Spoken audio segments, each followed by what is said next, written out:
Okay, this is section 8.1 in Algebra 2. We're talking about distance and midpoint formulas. The distance formula I wrote out here, I usually say x minus x plus y quantity squared plus y minus y quantity squared. Then you take the square root.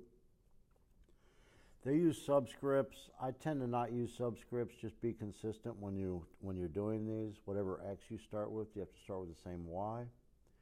The midpoint formula down here, basically you're going to add your two x's and divide by 2, add your two y's and divide by 2. I always say you're averaging the x's and averaging the y's because adding them and dividing by 2 is an average. Anyway, we're doing 8.1 and we're going to be doing 3 to 15 odds. They would like us to find the distance between the 2 points, then the midpoint of the line segment that joins them. So the distance, you're going to take one of the x's minus the other x, plus, if you started with the 8, you have to start with the 15, the y minus the y, and you end up with 64 plus 225, square root of 289, which would make the distance, I believe, to be 17. Now, that's one of the answers. They wanted the distance between them. They would also like the midpoint. The midpoint, you average your x's, so you're going to take the x plus the other x and divide by 2.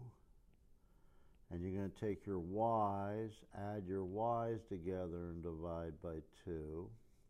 And you get 15 over 2. That's what's called a midpoint.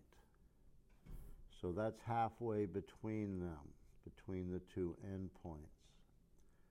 Now if we look at number 5, let's try this one. Again, we're going to do the square root of x minus x, so I don't care. We'll do 5 minus 6.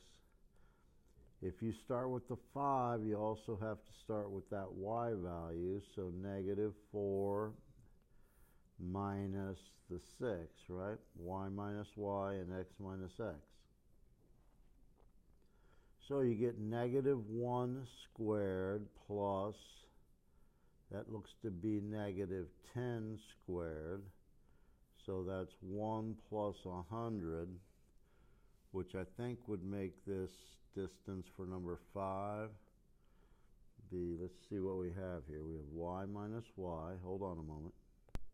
I see, I used 6 in both of them. It's my mistake.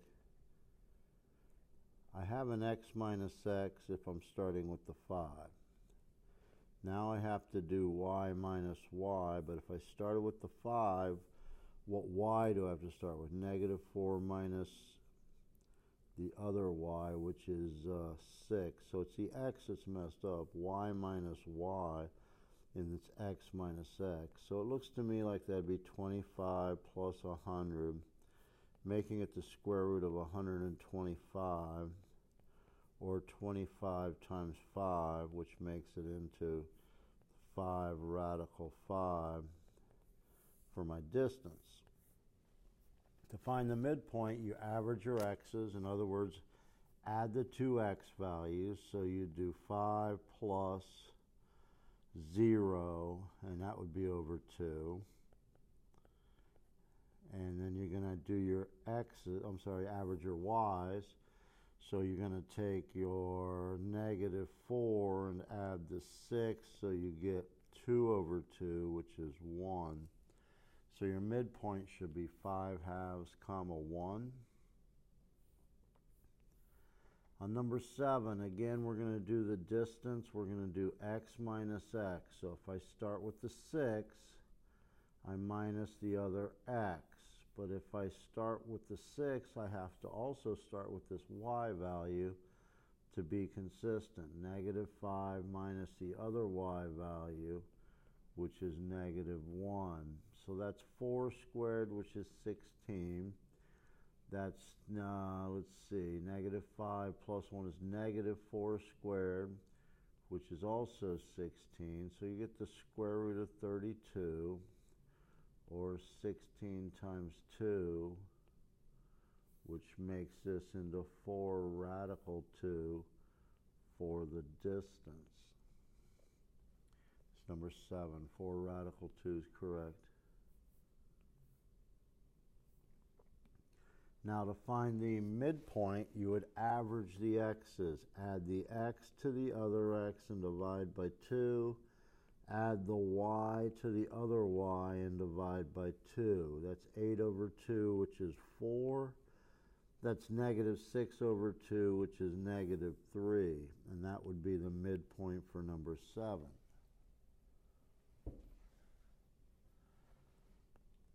Number 13, you're going to find your distance by doing x minus x, quantity squared. So we'll do 15 minus negative 5. 15 minus the negative 5. If you start with the 15, you need to start with the 8 minus the other y, which is 1. So I get the square root of, I think that's 20 squared or 400. 7 squared is 49. So I'm hoping this becomes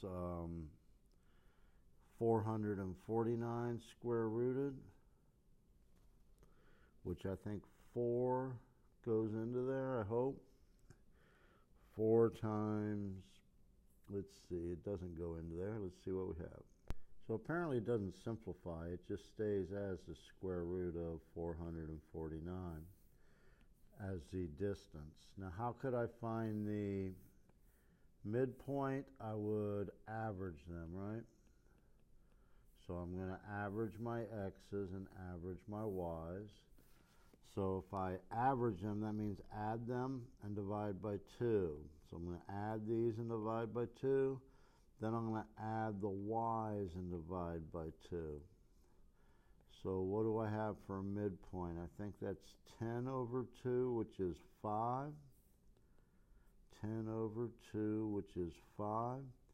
And 9 over 2 doesn't change, so it would be 9 over 2. That would be the midpoint for number 13. And finally, number 15. It involves some decimals, so let's work it out. X minus x, so if I start with the 6.2, I want a minus a negative 3.8. And then if I start with the 6.2, I have to start with the negative 11 minus the other y value, which is 15. Okay, I think these minus the negative means you add the positive. I think that's 10 squared or 100 plus, what is this, negative 26 squared.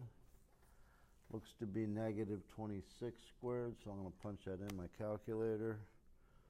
When you square it, it'll become a positive, so it's 676. Plus the 100 is 776. Is there a square root of that? Not evenly. Let's see if it simplifies.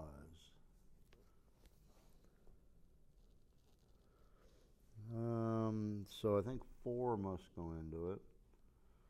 4 times 194, I hope. 94, they get in a 6, so it would be 2 radical 194 for my distance. How about midpoint? You'd average your x's, so you're going to add your x's, 6.2 plus negative 3.8, and that's going to be averaged or divided by 2. And negative 11 plus 15 divided by 2. Well, that's 4 over 2, or a 2. What do we have here? Let's do this. 6.2 minus 3.8. 6.2 minus 3.8 is 2.4. Then we're going to divide by that by 2, and you get 1.2. 1.2 comma 2 should be the midpoint on number 15.